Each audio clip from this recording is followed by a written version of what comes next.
참 예수님, 만약 예수님께서 이 세상에 오시지 않았다면 이라는 주제로 환경특강 시즌2를 진행하고 있습니다. 어떤 분이 댓글을 올리셨는데, 만약 예수님께서 이 세상에 오시지 않았다면 끔찍하죠. 그렇게 쓰셨더라고요. 아주 제 마음에 확 와닿는 표현입니다. 그리고 예수님의 사랑의 계명, 완성된 사랑의 계명을 우리가 볼 수 없었을 것입니다. 그리고 그 많은 성현들, 그 많은 철학자들의 삶과 예수님의 삶은 분명 다릅니다. 그래서 인류는 현재도 Before Christ, 예수님 오시기 이전 안노 도미니, 예수님 탄생 이후로 나누는 거죠. 그래서 우리가 예수님에 대해서 공부하는 거는 정말 이 세계를 이해하는데, 인류사를 이해하는데 아주 큰 도움이 될 겁니다. 자, 아시아 교회의 말씀을 드리도록 하겠습니다. 아시아 교회는 마테오 리치 신부님이 1552년에 태어나셔서 1610년에 돌아가셨는데, 우리 가톨릭 사제죠. 중국을 비롯한 아시아 대륙에 가톨릭 신앙을 정착시킨 이탈리아 출신 예수의 선교사입니다. 그 유명한 천주시리의 저자입니다.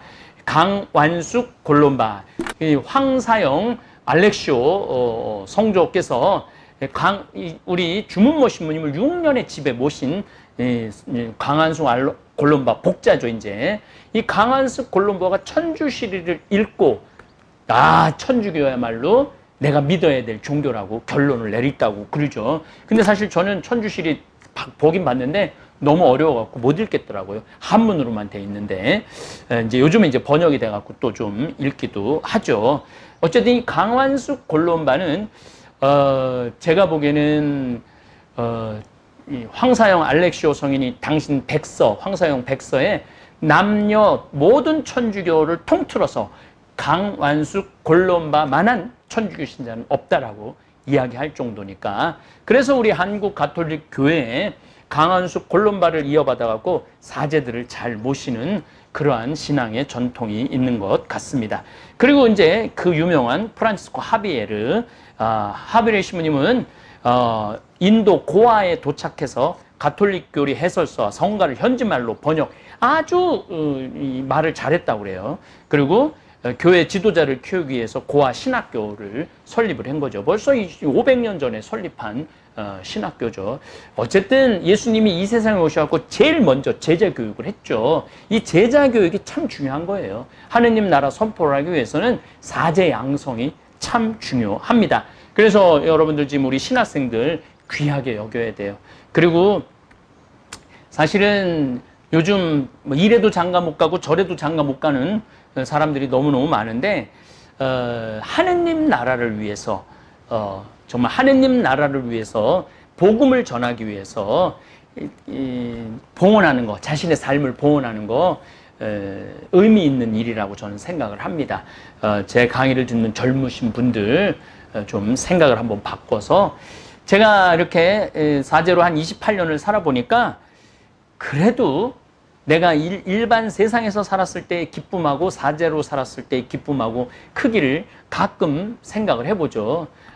저는 일반 세상에서 살았으면은 아마 집에서 벌써 쫓겨났을 거고, 아마 길거리에서 아마 거지로 살다가 죽었을지도 몰라요. 제가 사제가 되었기 때문에 예수님의 보살핌 속에서 이렇게 꿈의 정원에서 이렇게 좋은 생태 마을에서 여러분들하고 이렇게 만날 수 있는 것 아닌가 생각을 합니다. 자, 아시아 교회가 지금 보면은 가장 많은 아시아는 필리핀이 가장 많아요. 1억 1천만 명이 64.5%가 필리핀이에요. 그리고 난 다음에 베트남이 15.1%. 베트남 교회가 굉장히 큽니다. 베트남 가톨릭이 굉장히 공산주의 시대 때도 가톨릭이 있었어요. 왜냐하면은 베트남에는 성모님 발현 사건도 있었고, 베트남 사람들이 신앙이 참 좋습니다.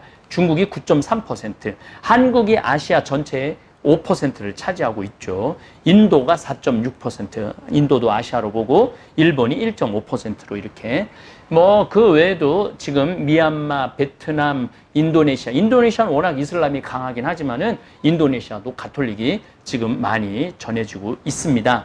하비에르 신부님은 1549년 8월 15일 날 야지로를 포함한 7명이 일본 최남단 사스마 요즘 내가 사스마 그 아주 싫어하는 지역이죠. 오스미 국에 전도하기 시작을 합니다. 이 다이묘 시마즈 다카히사의 초대로 그의 성을 가갖고 여기서 화승총을 선물을 해요. 그러면서 다이묘는 전도를 허용을 합니다. 그래서 종교의 자유도 인정을 하게 됐죠. 그렇지만 일본은 천황 중심의 국가입니다. 천황, 일왕이라고 그러죠. 그렇기 때문에 일왕이 이 하느님의 그냥 천황, 하늘의 황제야.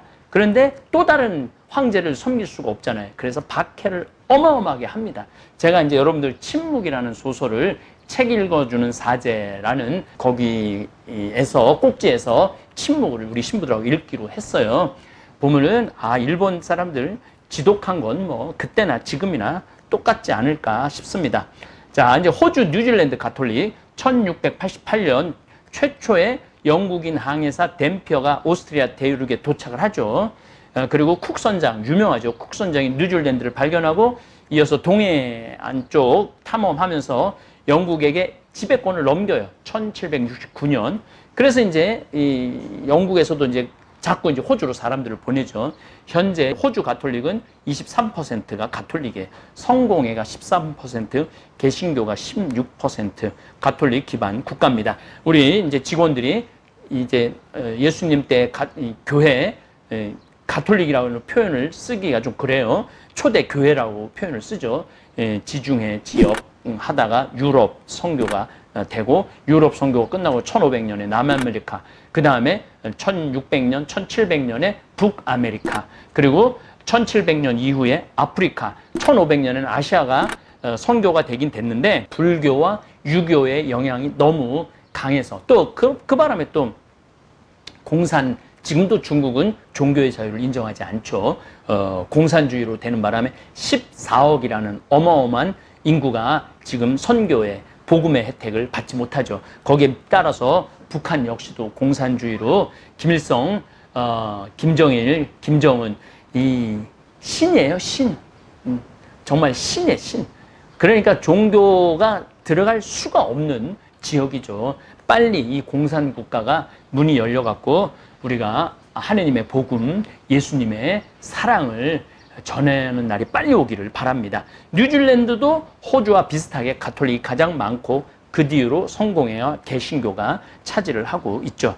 지금 이제 새로운 선교 지역으로 부상하는 게 동남아시아입니다. 대부분 이슬람이 있지만은 베트남, 미얀마, 태국, 인도네시아, 말레이시아에서 선교사들이 복음을 활발하게 전하고 있습니다. 그래서 저는 가톨릭 교회가 현대 무신론에 눌려갖고 찌그러지는 거 아니야?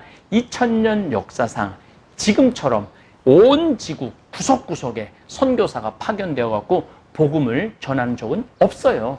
지금이 가장 하느님 나라가 지금 융성하고 있는 거예요. 하느님 나라 가장 번창하고 있는 거예요. 그리고 그 한가운데 코어 핵 안에 바로 저와 여러분들이 있는 것이죠. 이제는 유튜브 세상입니다. 이제 이 스마트폰으로 제가 끊임없이 얘기합니다. 다 들어와 있어요. 학교 들어와 있고, 대학교 들어와 있고, 초등학교 들어와 있고, 고등학교 들어가 있고, 인문학 들어와 있고, 은행 들어와 있고, 그 다음에 넷플릭스, 영화관 들어가 있고, 모든 뉴스 여기 들어와 있고, 다 들어가 있어요. 이제 여기에 세례를 누가 줘야 되는? 우리 가톨릭 교회가 줘야 되는 거예요. 가톨릭 교회가. 그래서 다볼 사이버 성당. 이건 제가 많은 협력사제들의 도움을 받아서 아주 여러분들, 이렇게 져달라는 성당이 굉장히 많아요. 사이버 안에 제가 열심히 지어 놓겠습니다. 자, 이제 한국 가톨릭을 말씀을 드리겠습니다. 천주교가 우리나라에 들어온 때는 1784년 이승훈이 북경에서 프랑스 그라몽 신부에게 세례를 받고 돌아와서 본격적으로 신자들의 모임이 시작이 되죠. 물론 이승훈을 파견한 것은 이벽 성조예요. 남인 학자들을 중심으로 예수님을 믿는 이들의 공동체가 자생적으로 형성되었죠. 이승훈은 귀국하자마자 이 남인 학파 사람들에게 세례를 주었고 지금 명동성당 그 근처 명례방에서 정기적인 신앙 집회가 이루어졌죠. 여기에 초대 회장이 정약종이죠. 정약종 아우구스티노. 그 아들이 정하상 바오로죠. 정철상 가오로는 정약종 우리 성조 아들인데 아버지 뒤따라서 순교하고 그 정하상 바오로는 아버지가 일으켰던 교회 내가 일으켜야 된다. 그 20년 후에 사제 양업하고 신학생 김대건 시민, 최양업, 최방재. 원래는 말레이시아 페낭으로 보내려고 그랬는데 여러 가지 좀 사연이 많아서 마카오로 유학을 가죠. 그래서 사제 양성을 하는데 앞장선 분이 정화상 성인입니다. 어쨌든 한국 천주교는 아주 특이하게 사제 중심으로 교회가 발전하지 않고 평신도 중심으로 교회가 발전을 합니다. 놀라운 거죠.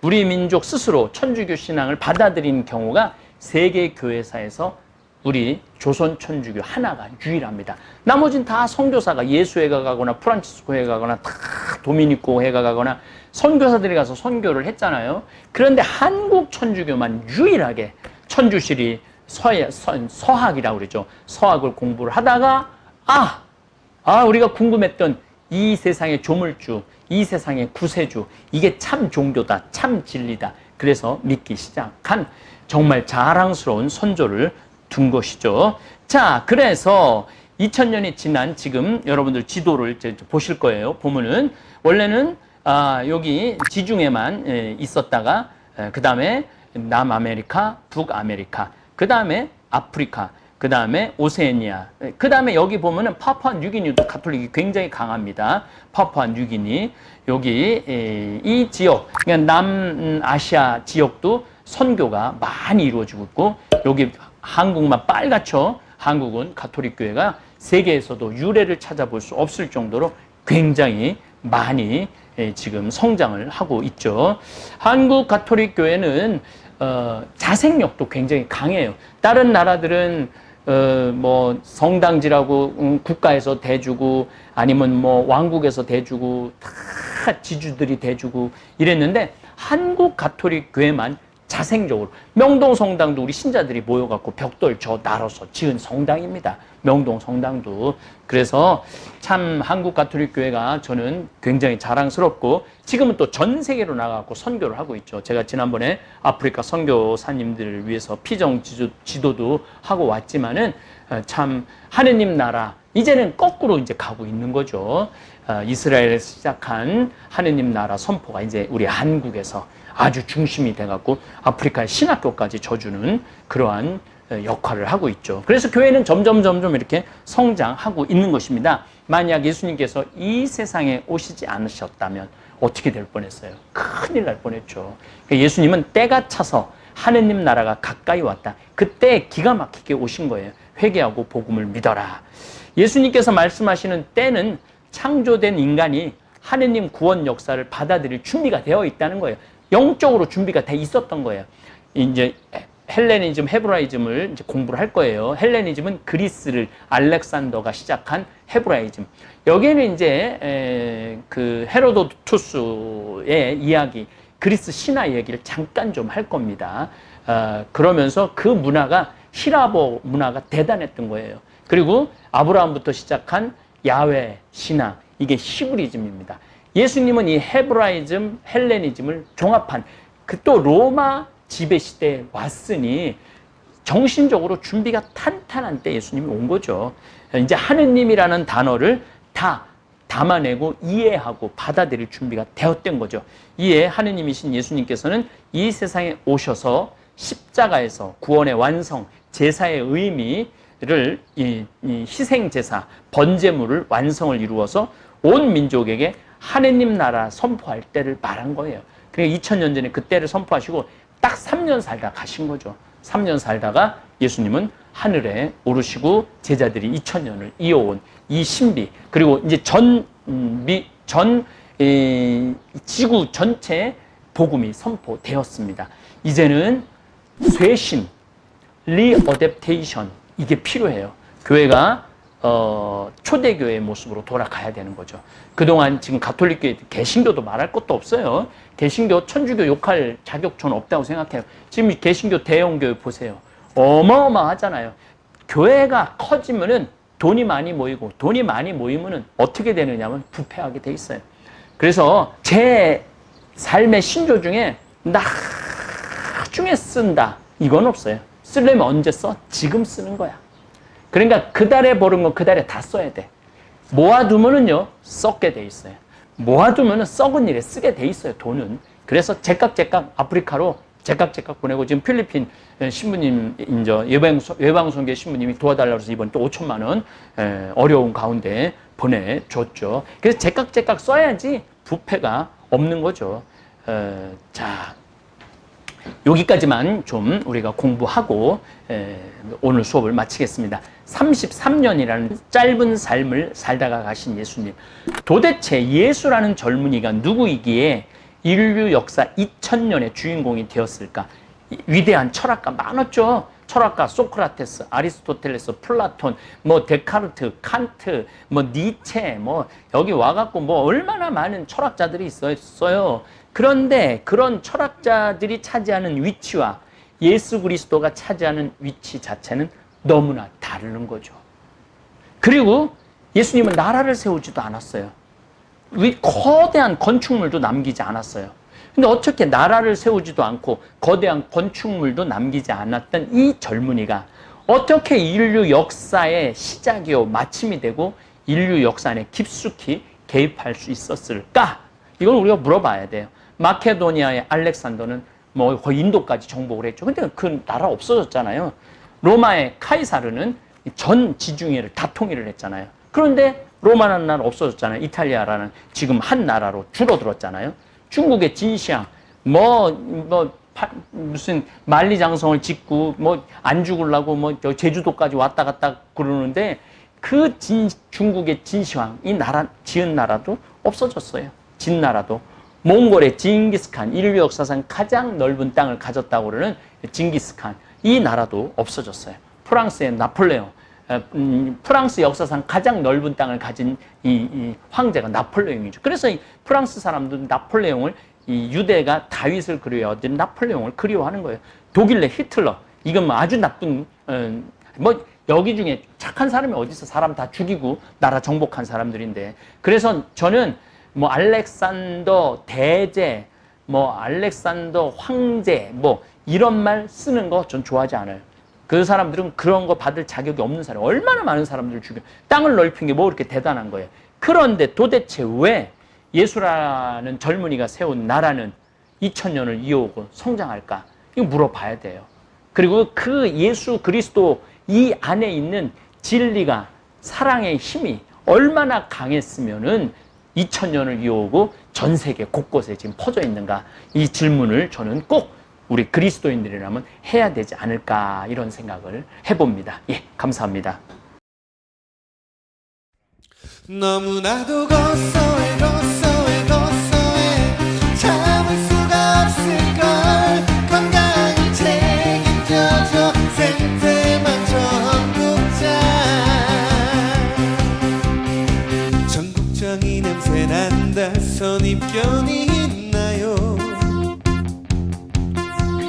나도 처음엔 그렇다고 생각했지.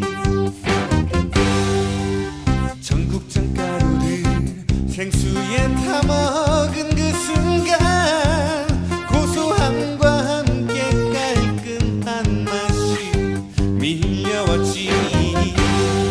변비에